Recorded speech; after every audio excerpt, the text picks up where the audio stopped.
On the day of my retirement, my daughter sneered, "Now that you've stopped working, you might as well die. You're only good for money, old hag." I canceled every card, erased my name from their assets, and disappeared. The note I left at her door made her cry. Before we continue, comment where you're watching from and subscribe to the channel. We'd love to see how far our stories are reaching. But let me start from the beginning, because that wasn't how I thought my 45 years as a nurse would end. I had planned a small celebration at my house. Nothing fancy, just cake and coffee for a few close friends from the hospital. At 68, I felt proud of what I'd accomplished.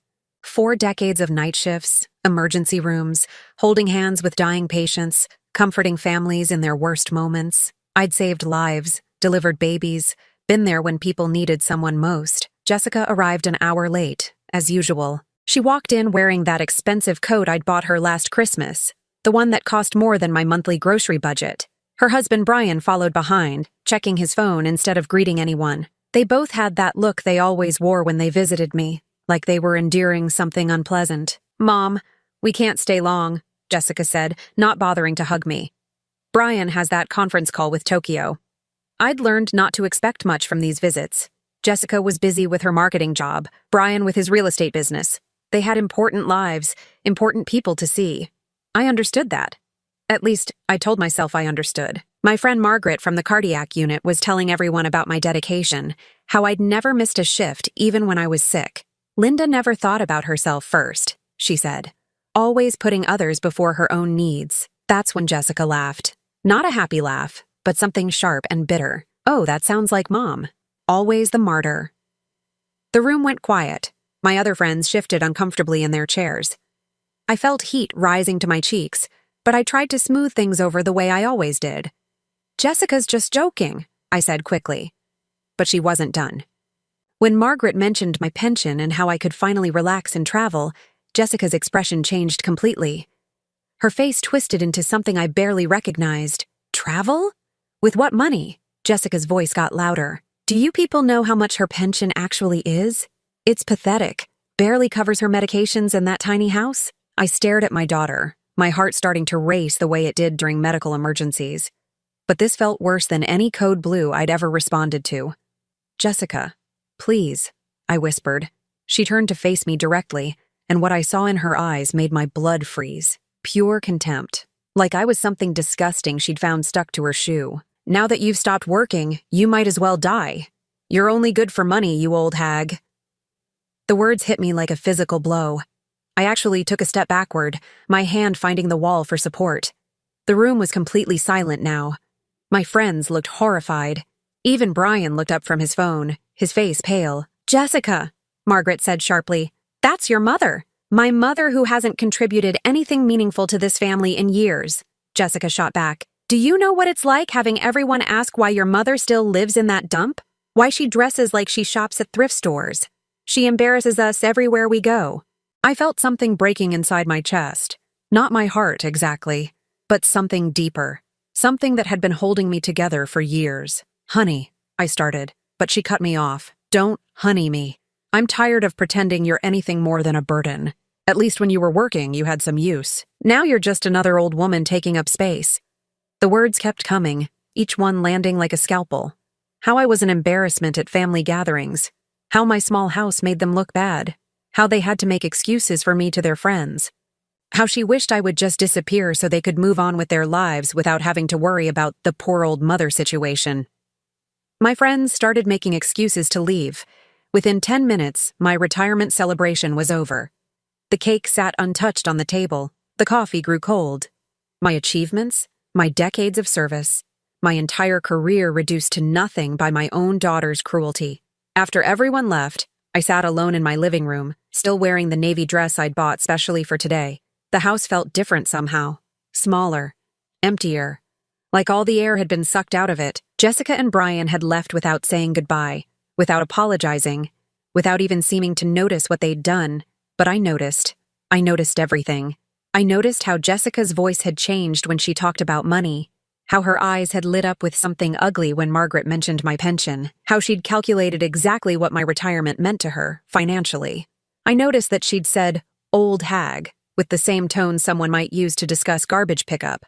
Most importantly, I noticed that this wasn't the first time. Looking back through years of memories, I could see the pattern. Every visit, every phone call, every family gathering had been about what I could provide. Money for Jessica's down payment, money for Brian's business expansion, money for vacations, clothes, cars, private schools for the grandchildren I barely knew. When was the last time Jessica had called just to ask how I was feeling? When was the last time she'd shown any interest in my life, my thoughts, my dreams? When was the last time she'd said she loved me without following it with a request for financial help? I couldn't remember, and that realization was worse than anything she'd said today. I walked to my bedroom and sat on the bed where I'd spent countless nights planning how to help my family, how to stretch my nurse's salary to cover their emergencies, how to make sure Jessica had everything she needed to succeed in life. The bed where I'd lost sleep worrying about their problems, their happiness, their future. On my nightstand was a photo of Jessica's wedding day. I'd paid for the dress, the flowers, the reception.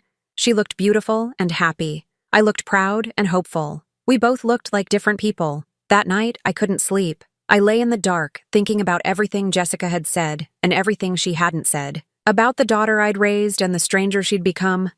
About the life I'd built, and how little it seemed to matter to the people who should have mattered most. But mostly, I thought about the look in her eyes when she told me I should die. There was no anger there, no heat of the moment regret, just cold calculation, like she'd been thinking it for a long time, and finally found the courage to say it out loud. By morning, I knew what I had to do. The morning after my retirement party, I sat at my kitchen table with a cup of coffee that had gone cold an hour ago. My hands were still shaking, not from age, but from the shock of what had happened. Jessica's words kept replaying in my mind like a broken record. "You're only good for money, you old hag." I'd always prided myself on being organized. 45 years in nursing teaches you to keep detailed records, to pay attention to patterns, to notice when something isn't right. So I decided to do what I did best: investigate. I pulled out my filing cabinet and spread my financial records across the dining room table. Bank statements, credit card bills, receipts, check stubs, everything I'd meticulously saved over the years, the way my mother had taught me. "Always keep your papers, Linda," she used to say. "You never know when you'll need them." What I found made my stomach turn. The pattern was there, clear as day once I started looking for it. Every major expense in Jessica and Brian's life over the past 15 years had been funded by me. Their house down payment, $40,000 from my savings. Brian's business startup costs, $25,000. Jessica's MBA program, $35,000. The grandchildren's private school tuition, $200 a month for the past 3 years. But it wasn't just the big expenses. There were smaller things too, things I'd forgotten about or dismissed as normal family support.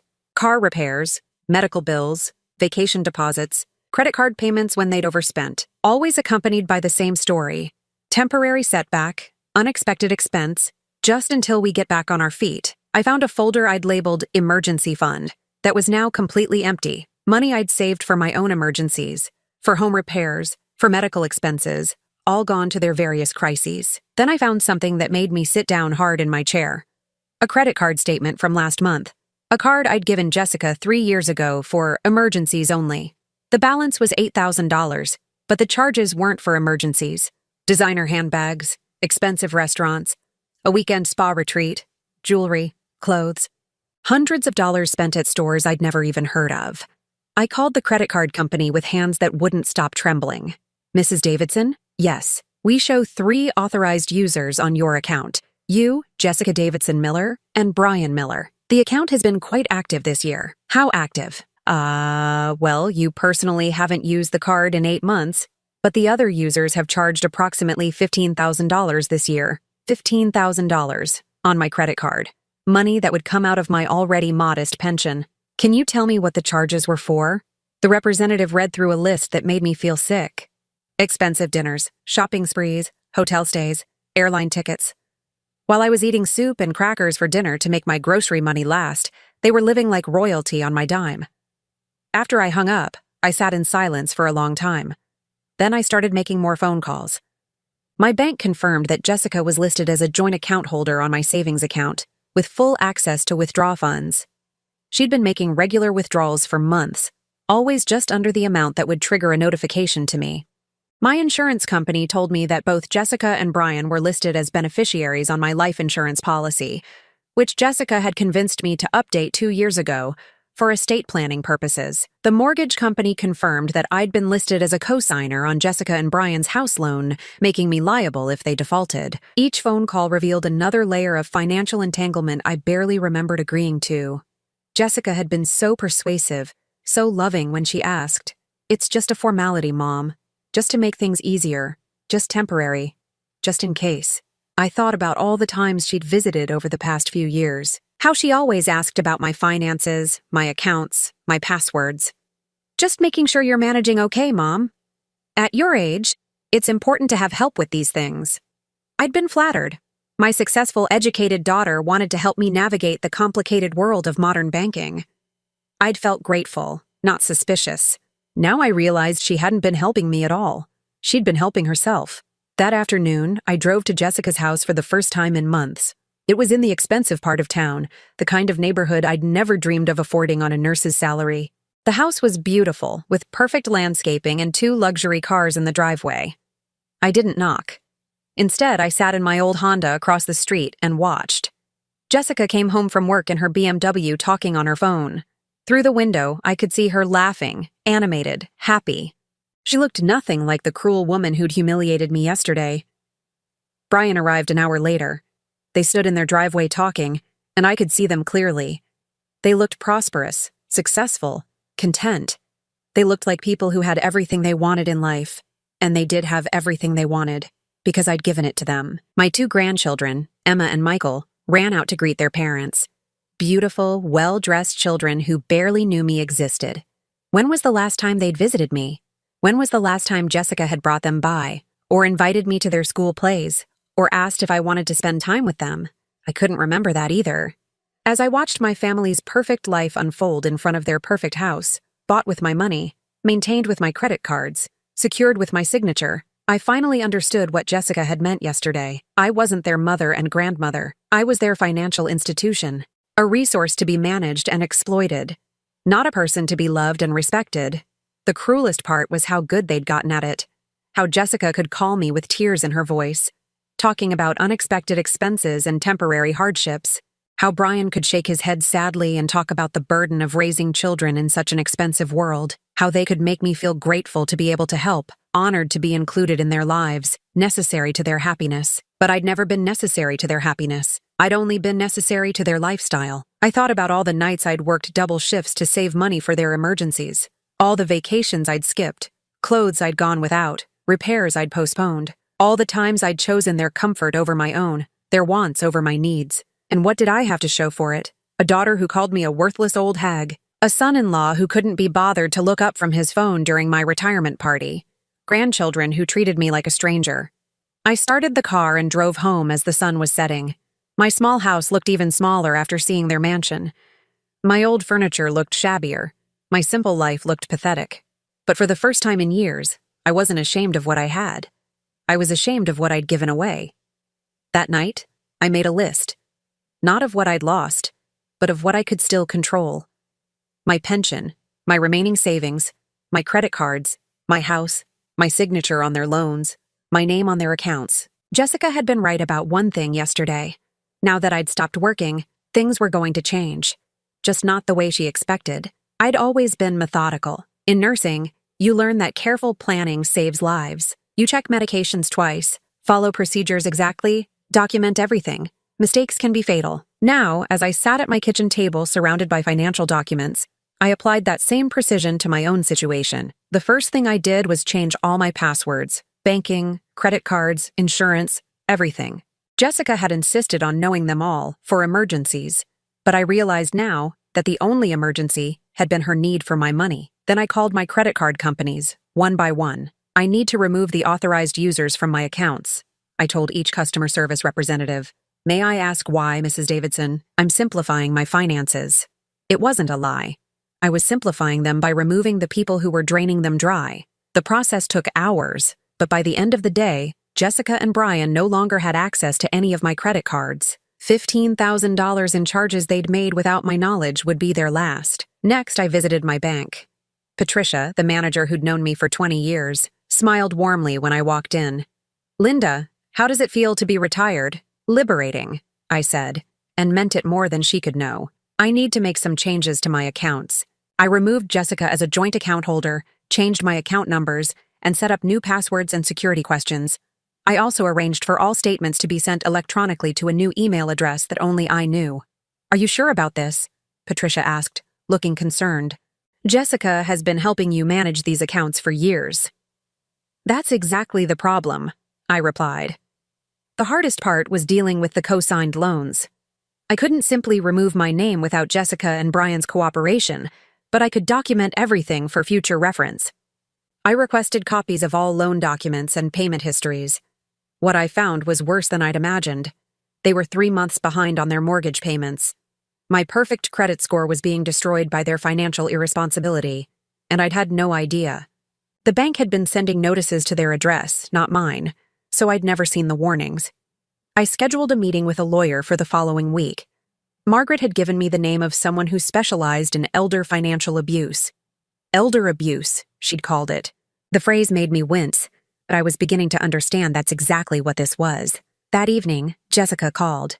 Her voice was tight with barely controlled panic. "Mom, there's something wrong with your credit card. It was declined when I tried to use it today." "Which card?" I asked, even though I knew the answer. "The emergency card. The one you gave me for emergencies." "What was the emergency?" Silence. Then, "I was buying groceries. I'd seen the credit card statements. She hadn't used that card for groceries in months. The last charge had been at an expensive boutique downtown. Jessica, that card had $8,000 in charges on it from the past few months. None of them looked like emergencies to me." "Mom, we can explain all of that. Some of those charges were complicated. Look, can you just call the credit card company and fix whatever's wrong?" I removed you and Brian as authorized users. The silence stretched so long I thought the call had been dropped. Then Jessica's voice came back, different now, harder. "You did what?" "I removed your access to my credit cards. All of them." "Mom, you can't do that. We have expenses. We have obligations. Michael's school tuition is due next week. Then I suggest you pay it with your own money." "Our own money?" Jessica's voice rose.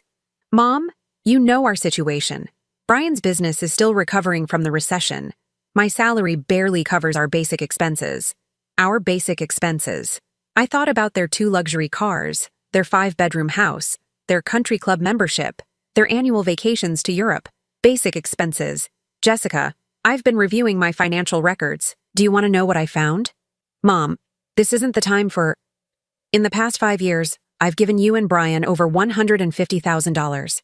That's not counting the money you've charged on my credit cards or the loan I co-signed for your house." Silence. $150,000, Jessica.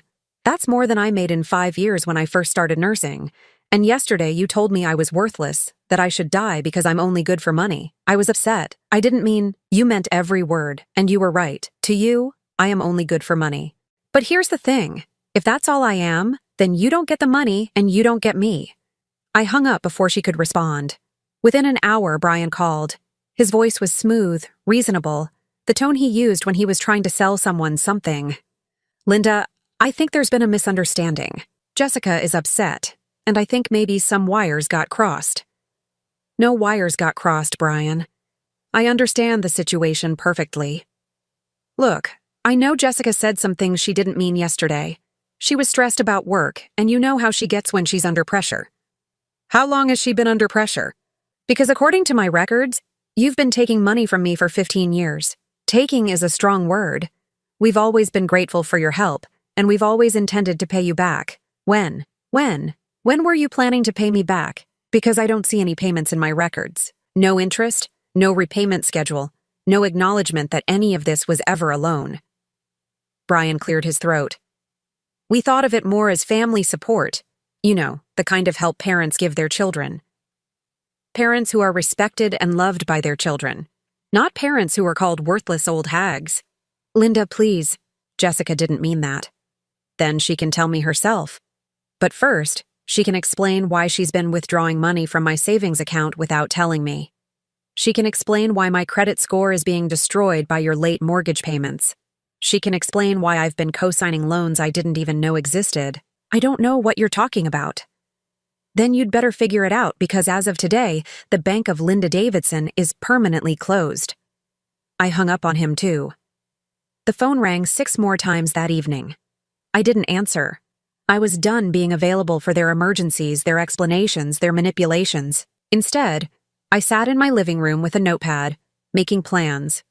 Real plans. Not the wishful thinking I'd been calling plans for years. I calculated my actual financial situation without their drain on my resources. My pension wasn't generous, but it was adequate for a modest lifestyle. Without their mortgage, their credit cards, their constant emergencies, I could live comfortably.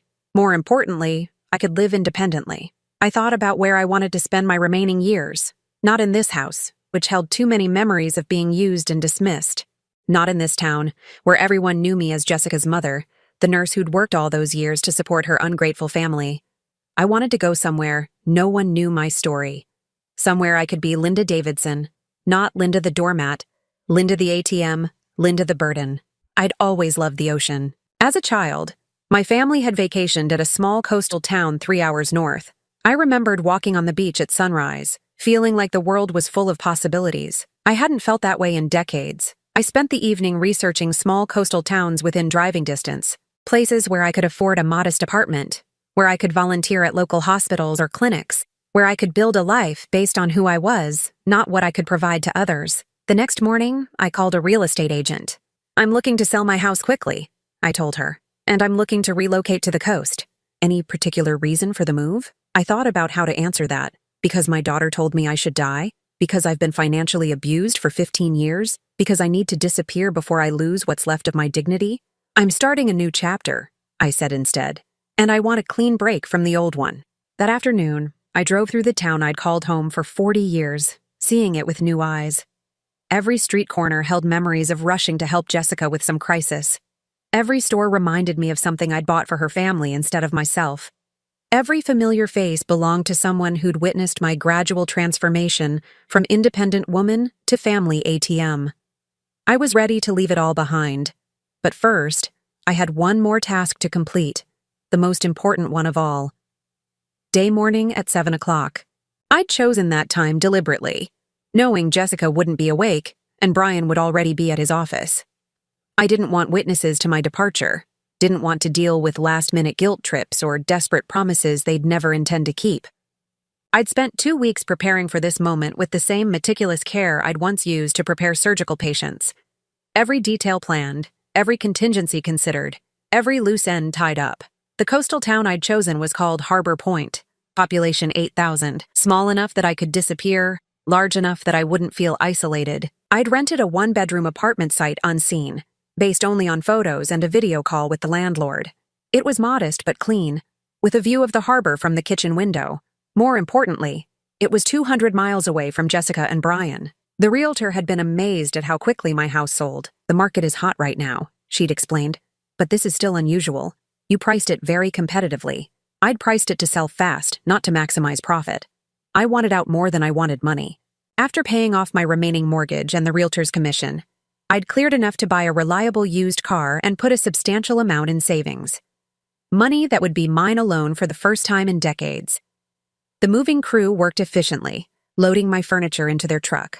I was surprised by how little I actually owned. 40 years in this house, and everything I truly cared about fit into a single truck with room to spare.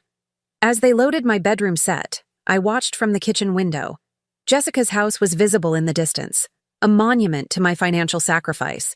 The irony wasn't lost on me that my life savings had built them a mansion while I lived in a modest ranch house that was falling apart. The crew chief approached me with his clipboard. "That's everything, ma'am. We'll have you unloaded in Harbor Point by 5 o'clock. I nodded, taking one last look around the empty house. The walls showed pale rectangles where family photos had hung.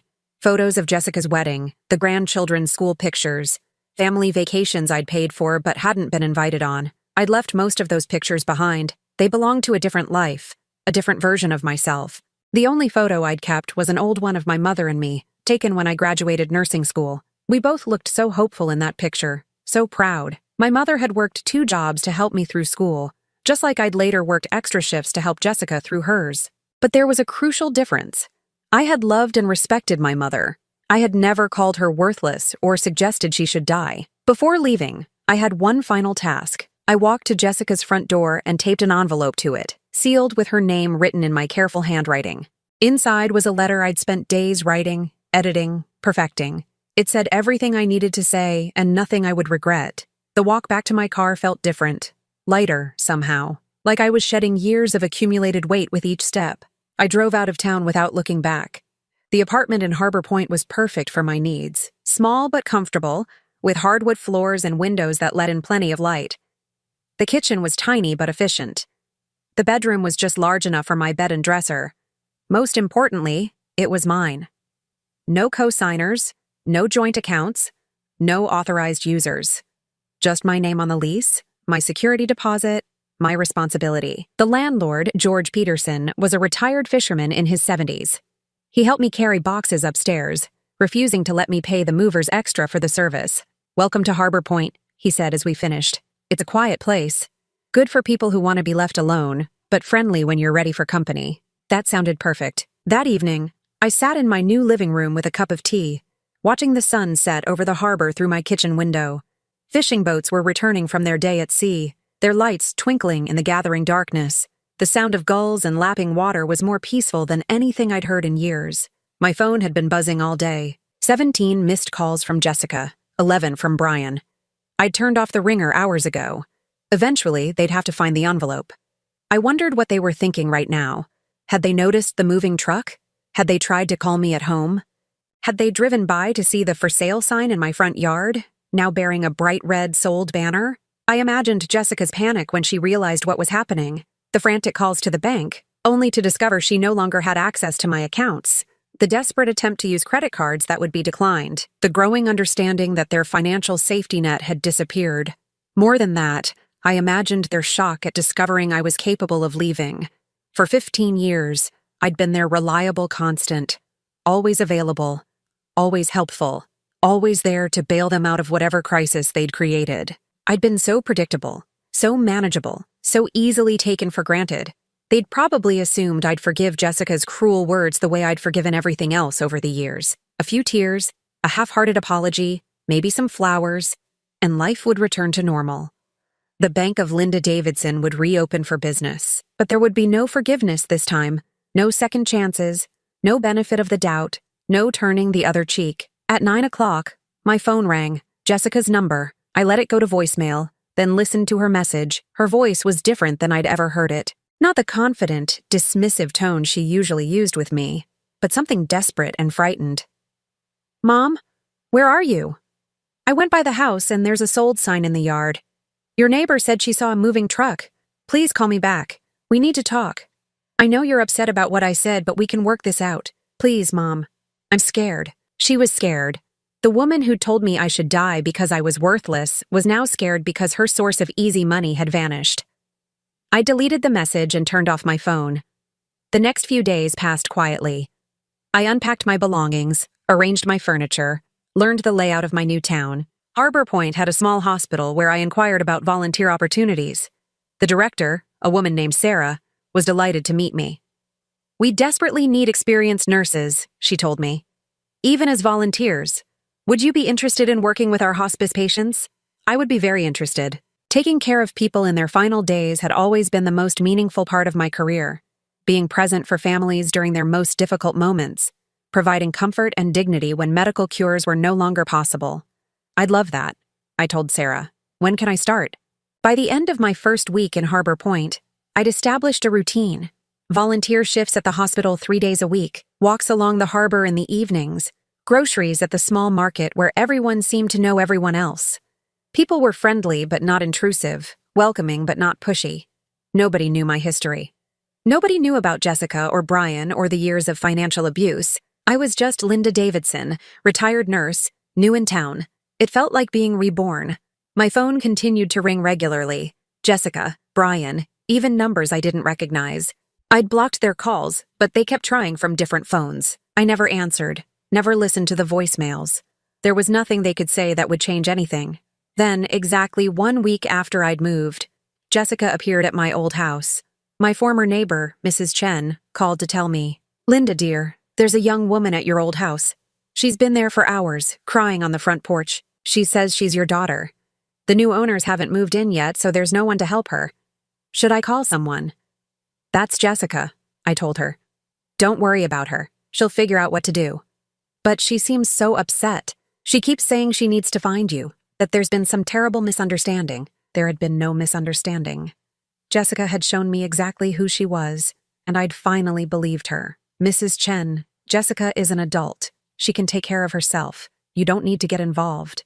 After I hung up, I sat on my small balcony overlooking the harbor, thinking about Jessica sitting on the front porch of my old house, finally reading the letter I'd left for her, the letter that explained everything. The letter I'd left for Jessica contained 15 pages of meticulous documentation, every loan I'd co-signed, every emergency payment I'd made, every credit card charge, every withdrawal from my accounts, 15 years of financial exploitation laid out in black and white, with dates, amounts, and bank records to support every claim. But the numbers were only part of it. The rest of the letter detailed something more painful: the slow erosion of our relationship, the gradual transformation from loving mother and daughter to ATM and user. I'd written about the Christmas when 8-year-old Emma had asked why Grandma Linda never came to their house anymore. Jessica's response, which I'd overheard from the kitchen: Grandma's house is more comfortable for her. She doesn't really fit in with our friends. I'd written about Michael's 10th birthday party, which I'd paid for but wasn't invited to attend. It's really more of a kid's thing, Jessica had explained. You understand. I'd understood that she was ashamed of me in front of the other parents. I'd written about the family vacation to Disney World that I'd funded but wasn't included in, the graduation parties, the holiday celebrations, the milestone moments I'd financed from the sidelines while being systematically excluded from the actual memories. Most importantly, I'd written about the pattern of emotional manipulation that had made it all possible: the tears, the emergencies, the guilt trips, the promises that were never kept, the way Jessica could make me feel selfish for wanting to keep any money for myself, ungrateful for questioning her constant need for financial help. The letter ended with a simple statement: You told me I was only good for money. I've decided to take you at your word. Since I'm no longer providing money, there's no longer any reason for us to have a relationship. 3 weeks after I'd moved to Harbor Point, Mrs. Chen called again. Linda, I'm sorry to bother you, but there's something I think you should know. Your daughter has been by the house several times, and yesterday she had a big argument with someone on the phone. She was screaming about money and lawyers and saying terrible things about you. I wasn't surprised. I'd been wondering when the financial reality would fully hit them. She also left something for you, Mrs. Chen continued. A manila envelope. Should I mail it to you? Just throw it away, I told her. I had no interest in whatever Jessica was trying to send me, but Mrs. Chen was persistent. She seemed desperate, Linda. Maybe you should at least look at it. Against my better judgment, I agreed to let her mail it. It arrived 2 days later, containing a packet of legal documents that made my blood boil. Jessica and Brian were suing me for financial elder abuse and demanding I return all the money they claimed I'd stolen from them. According to their lawsuit, I'd manipulated them into taking loans they couldn't afford, then maliciously withdrawn my support to damage their credit and force them into financial hardship. They were claiming I'd suffered some kind of mental breakdown that made me unable to manage my finances responsibly. They wanted a court to declare me incompetent and appoint Jessica as my financial guardian. The audacity was breathtaking. After 15 years of bleeding me dry, they were now claiming to be my victims. I called the lawyer Margaret had recommended, a sharp woman named Catherine Reynolds who specialized in elder financial abuse cases. This is quite something, Catherine said after reviewing their lawsuit. They're essentially arguing that you financially abused yourself by stopping them from financially abusing you. Can they win? Not a chance. You have documentation going back 15 years showing exactly who was taking money from whom. Plus, the fact that you were competent enough to organize your move, sell your house, and establish yourself in a new town pretty clearly contradicts their claims about your mental capacity. Catherine agreed to represent me, and within a week she'd filed a countersuit documenting the actual financial abuse I'd suffered. The evidence was overwhelming. $200,000 in direct payments, loans, and credit card charges over 15 years, with no repayment and no acknowledgement that any of it constituted debt. But the legal battle was only part of Jessica and Brian's problems. Without my financial support, their carefully constructed life was collapsing faster than I'd anticipated. Through mutual acquaintances, I heard fragments of what was happening. Brian's real estate business, which had been struggling for years, finally failed completely. He'd been using my co-signed loans to keep it afloat, and without that safety net, his creditors moved quickly to collect. Jessica had been forced to take a second job waitressing at night to make ends meet. The woman who'd been too embarrassed to be seen with me was now serving tables at a chain restaurant. They'd put their house on the market, but they owed more than it was worth. The proceeds from selling wouldn't be enough to pay off their debts, especially with 3 months of missed mortgage payments dragging down their credit scores. The country club membership had been canceled. The luxury cars had been repossessed. Emma and Michael had been transferred to public schools. My grandchildren were experiencing real consequences for their parents' actions for the first time in their lives. Part of me felt guilty about that, but I reminded myself that I wasn't the one who'd created the situation. I'd simply stopped enabling it. Then, 4 weeks after I'd moved, Jessica found me. I was walking along the harbor after my volunteer shift at the hospital when I saw her sitting on a bench near the pier. She looked terrible, thin, exhausted, aged beyond her years. Her expensive clothes had been replaced by jeans and a worn sweater. Her perfectly styled hair was pulled back in a simple ponytail. For a moment, I almost didn't recognize my own daughter. She stood when she saw me approaching, her face a mixture of hope and desperation. "Mom." Her voice cracked on the word. "I've been looking for you for weeks." I stopped walking but didn't come closer. "How did you find me?" "I hired a private investigator. It cost money we don't have, but I had to find you." Tears were streaming down her face. "Mom, please. We need to talk." "We talked at my retirement party. You made your feelings perfectly clear." "I was wrong. I was so wrong, and I'm sorry. I was stressed and angry, and I said things I didn't mean." "Which things didn't you mean? That I should die? That I'm only good for money? That I'm a worthless old hag?" She flinched as if I'd slapped her. "All of it. None of it. I don't know. I was just frustrated about money and took it out on you." "So you do think I'm only good for money?" "No, that's not what I meant." "Then what did you mean, Jessica? Use your words carefully because this is probably the last conversation we'll ever have." She sank back onto the bench, sobbing. "I meant that I was scared. We've been struggling financially for years, and I knew you were retiring, and I panicked about what that would mean for us. What it would mean for you is that you'd have to live within your own means, support your own family, make your own choices, and face your own consequences. But we can't. We're drowning, Mom. Without your help, we're going to lose everything. You never had anything. You had my things, bought with my money, secured with my credit. Now you'll have to build your own life with your own resources. I don't know how to do that." Her honesty was startling. At 42 years old, my daughter had never learned to manage money, to live within a budget, to make financial sacrifices. I'd shielded her from all of that by absorbing every crisis, funding every want, smoothing every rough patch. "Then it's time you learned. Mom, please. I know I hurt you, but I'm your daughter. We're family. Family helps each other. Family respects each other. Family loves each other. Family doesn't call each other worthless old hags." I apologized for that." "No, you explained it. There's a difference." Jessica stood up again, her desperation turning to anger. "So, this is it?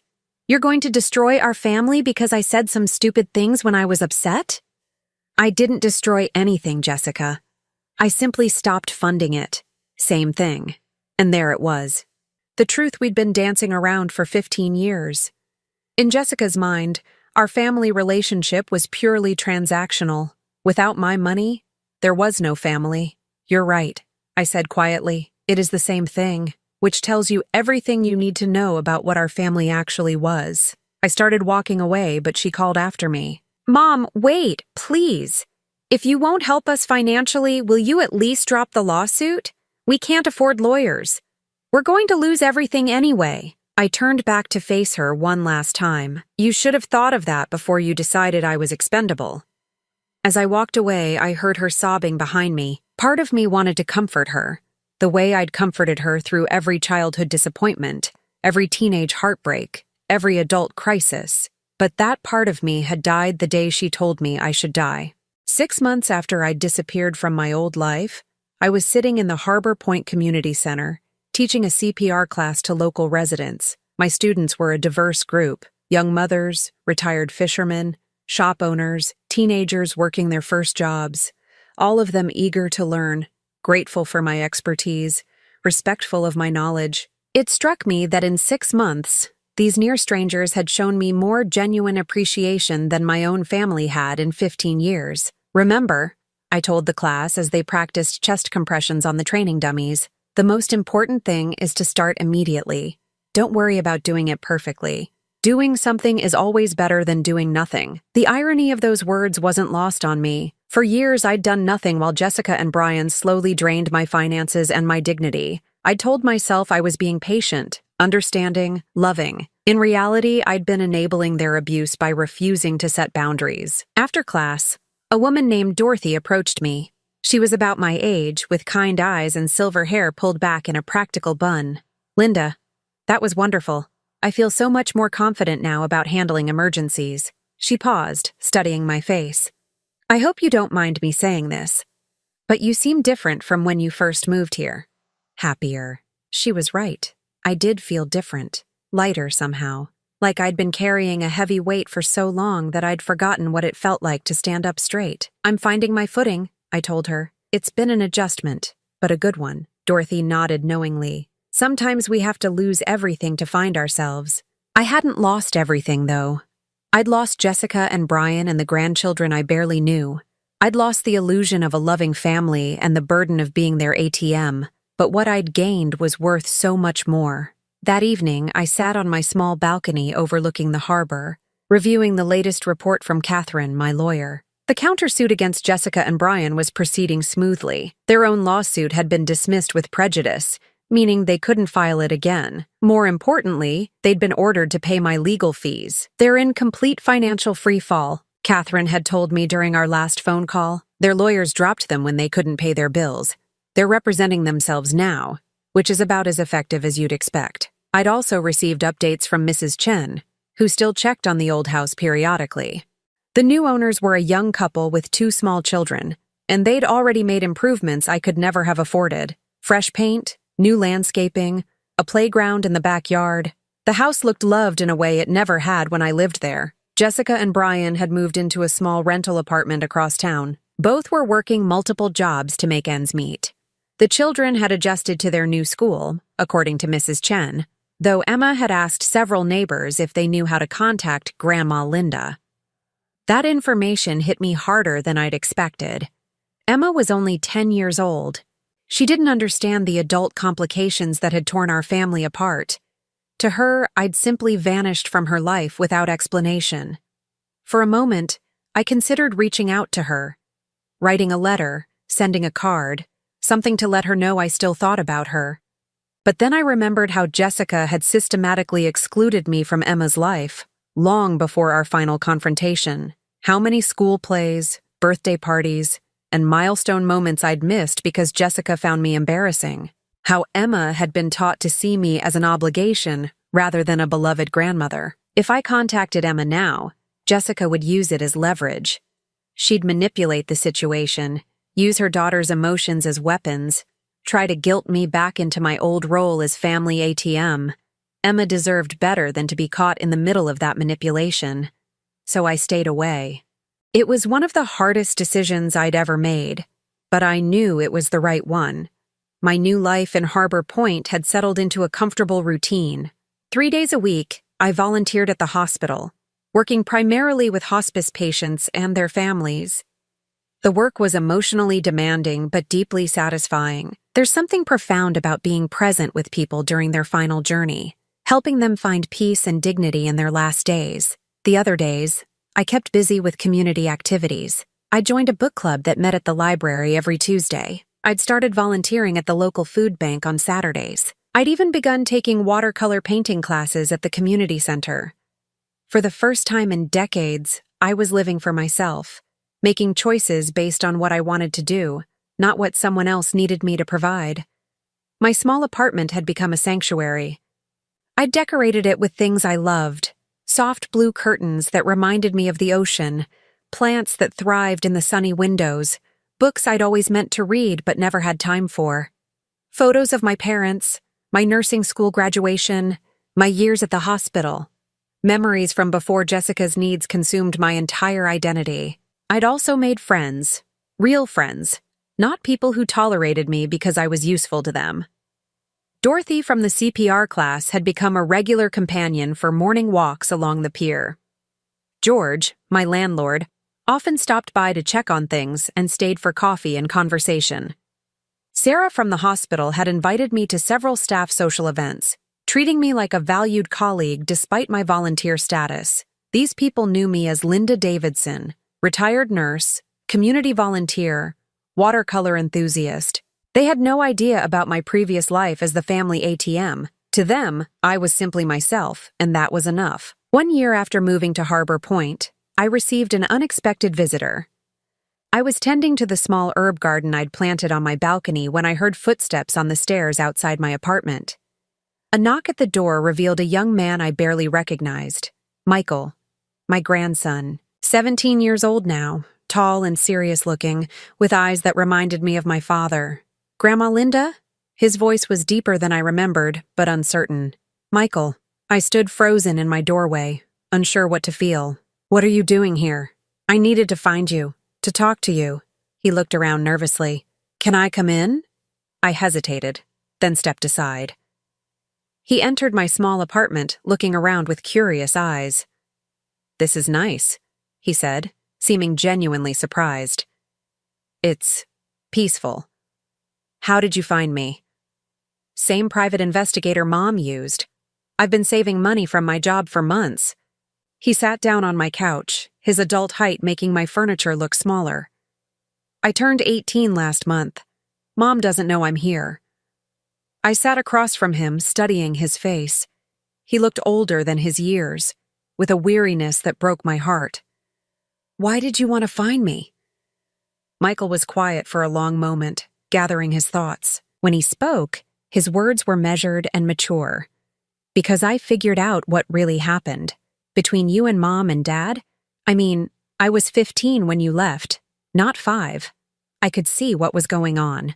"What did you see?" "I saw how they treated you.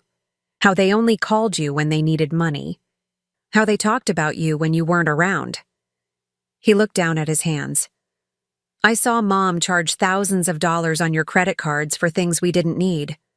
I saw Dad stress about mortgage payments while buying expensive toys for himself. And I saw you working extra shifts at the hospital when you should have been retired, all so they could live beyond their means." He met my eyes directly. "I also heard what Mom said to you at your retirement party, about how you should die because you're only good for money." The memory still stung, even after all this time. "I'm sorry you had to hear that. I'm sorry I didn't say anything. I should have stood up for you. You were a child, Michael. It wasn't your responsibility. Maybe not then, but I'm not a child anymore." He leaned forward intently. "Grandma, I want you to know that I never felt that way about you. Even when I was little, I knew you loved us. Really loved us. Not just what you could give us." Tears I'd been holding back for months started falling. "I remember when you taught me to tie my shoes," Michael continued. "You must have shown me 50 times, and you never got impatient. And when I broke my arm when I was 8, you came to the hospital and stayed with me all night because Mom and Dad were at some party. I did remember that. Jessica had been furious about missing their dinner reservations. I remember all of it, Grandma. The bedtime stories, the help with homework, the way you always asked about school and actually listened to the answers. You were the only adult who seemed to think what I had to say mattered. It did matter. You always mattered to me. I know. That's why I had to find you." He reached into his backpack and pulled out an envelope. "This is for you." Inside was a handwritten letter, several pages long, and a check for $500. "Michael, I can't take your money. It's not my money. It's yours." His voice was firm. "I calculated everything I could remember Mom and Dad taking from you over the years. Just the big stuff I knew about. That check represents what I can afford to pay back right now, from my job at the grocery store." I stared at the check, overwhelmed. "I know it's not much compared to what they took, but I'm going to keep paying you back every month until I've returned everything, with interest."